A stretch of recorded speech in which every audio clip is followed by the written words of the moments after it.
Hey y'all, it is Chris with Rockin Farm, and she probably doesn't want to be on camera, but look, there's my wife. So, you know, I was thinking about it. I'm like, we've got a lot of little stuff that's been kind of ongoing on the farm that y'all haven't seen in forever. I showed you the chicks when I brought them home, but that was 3 weeks ago. I showed you my aquaponics system when the things were this big, and now I'm harvesting lettuce out of it. So I just thought I'd kind of take you around and show you some of the ongoing stuff. So we're coming out here to do evening chores. We're about an hour late, so we're gonna throw some scratch out here for the chickens. Keeps them entertained while we go in there to get the eggs.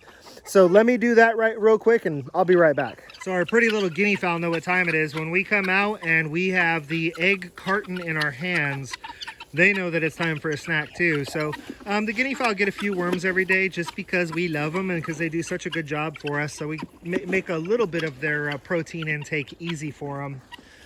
And the main reason that the chickens get scratch and worms every day is because they're very nosy. Does anybody else have nosy chickens? I think everybody else has nosy chickens.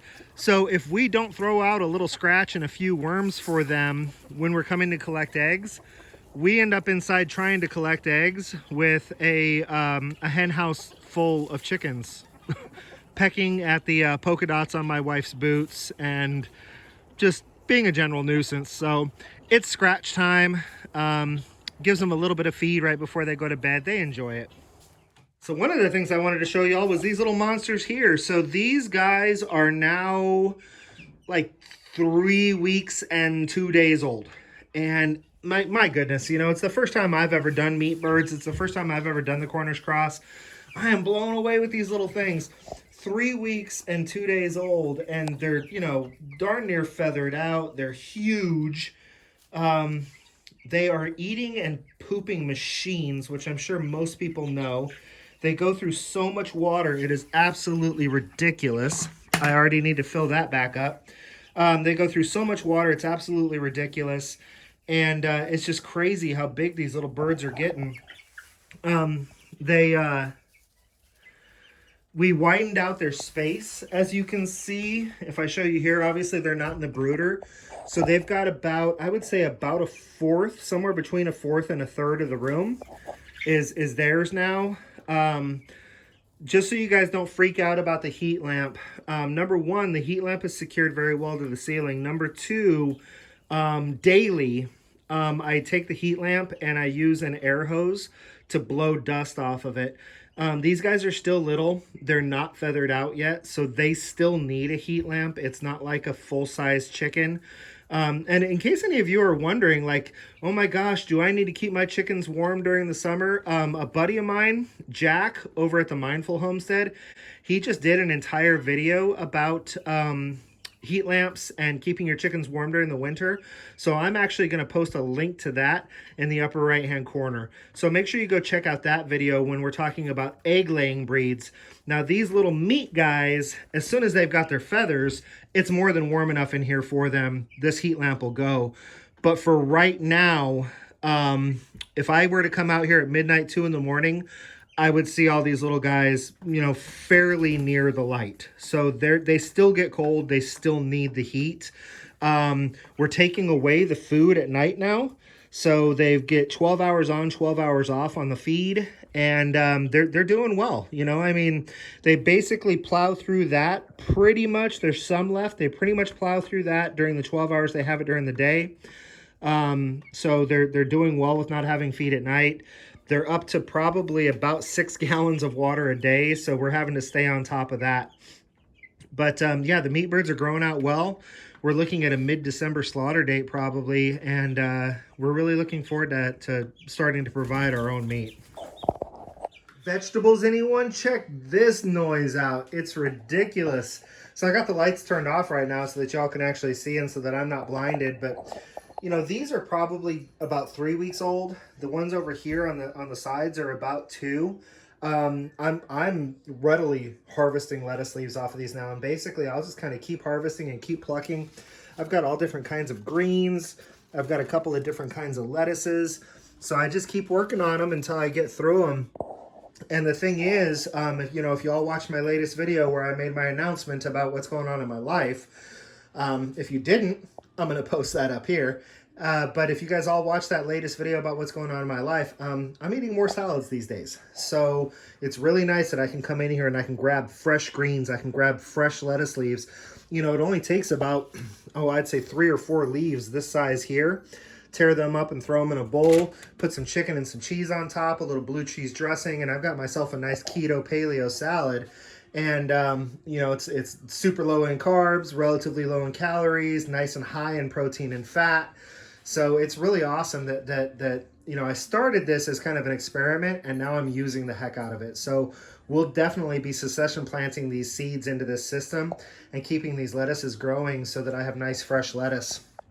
Up here on the top shelf, this stuff's all going to be going into the garden soon. So these ones here, these are my coastal romaine lettuces, and they're getting pretty good sized, so I can probably get them out in the garden soon. I've got collard greens here, and it's definitely greens time of year. Right here is my red Russian kale, and then back here, I've got this Cherokee red lettuce that's awesome. So I'm gonna sow all these into the garden, and then I'm gonna come back and drop some more cups into this system and sow some more seeds and get those going. And when they get about 2 to 3 weeks old, I'll sow those into the garden, and we'll just kind of keep that succession planting going through the throughout the winter. You know, we do get some freezes here, but we don't get a lot of freezes, and the freezes that we get aren't bad. It's very rare that we get those 12 and 15 degree freezes. It's usually like 31, maybe 29, you know, so we can definitely keep a lot of the greens and the lettuces going through the winter here in our climate. And this system is definitely proving to be something that is really handy to have around. One of the other things that we've got going on around here is just a little experimentation. I ordered this little thing that I'm about to show y'all right now. And it was one of those things that it was like, you know, those things you see on like Facebook Marketplace where it's like, hey, order this thing. It's absolutely free. You just have to pay the shipping. And then the shipping's $10, $10. And you're kind of like, you know what? I'm going to go ahead and get this, but I've got a feeling that I'm throwing $10 down the toilet because I'm probably never even going to receive it. But I went ahead and ordered this little thing. The main reason that I ordered it, to be honest with you, was so that I could kind of take a look at it and see if I could create something similar. It's definitely one of those things that, like, if you had a 3D printer, you could make something, you know, that would work just as well. So it's a little plastic piece, and it's designed for helping you propagate trees off of the suckers and low-lying branches of the tree. So if any of you ever do Facebook Marketplace, you've probably seen the ad. I think I've seen the ad on Instagram.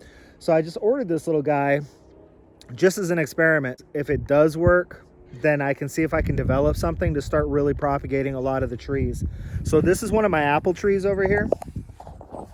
And I got to watch where I step because it's filled with fire ants. But this apple tree started developing these suckers down here. And these are not good for the tree, but they are basically little apple trees.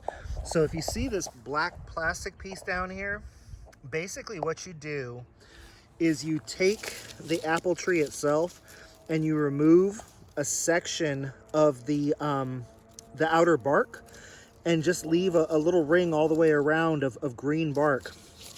This thing is filled with soil, so when you clip it around that green area, supposedly, and I know I've seen it work for other things, so I know it works, but the roots will start growing out of that green spot, so then you can come and just cut that branch off at the bottom and then plant this somewhere, and you got a whole nother tree. So I put it on that sucker, not because it's a perfect specimen for growing a new apple tree, but because it's an experiment. So I'm just playing around with it. Like I said, this, you know, I think I've said this before. If I do absolutely nothing, I know nothing will happen, but there's a possibility that I may be able to start really propagating trees. So y'all, those are just some of the little projects that we have going on the homestead right now.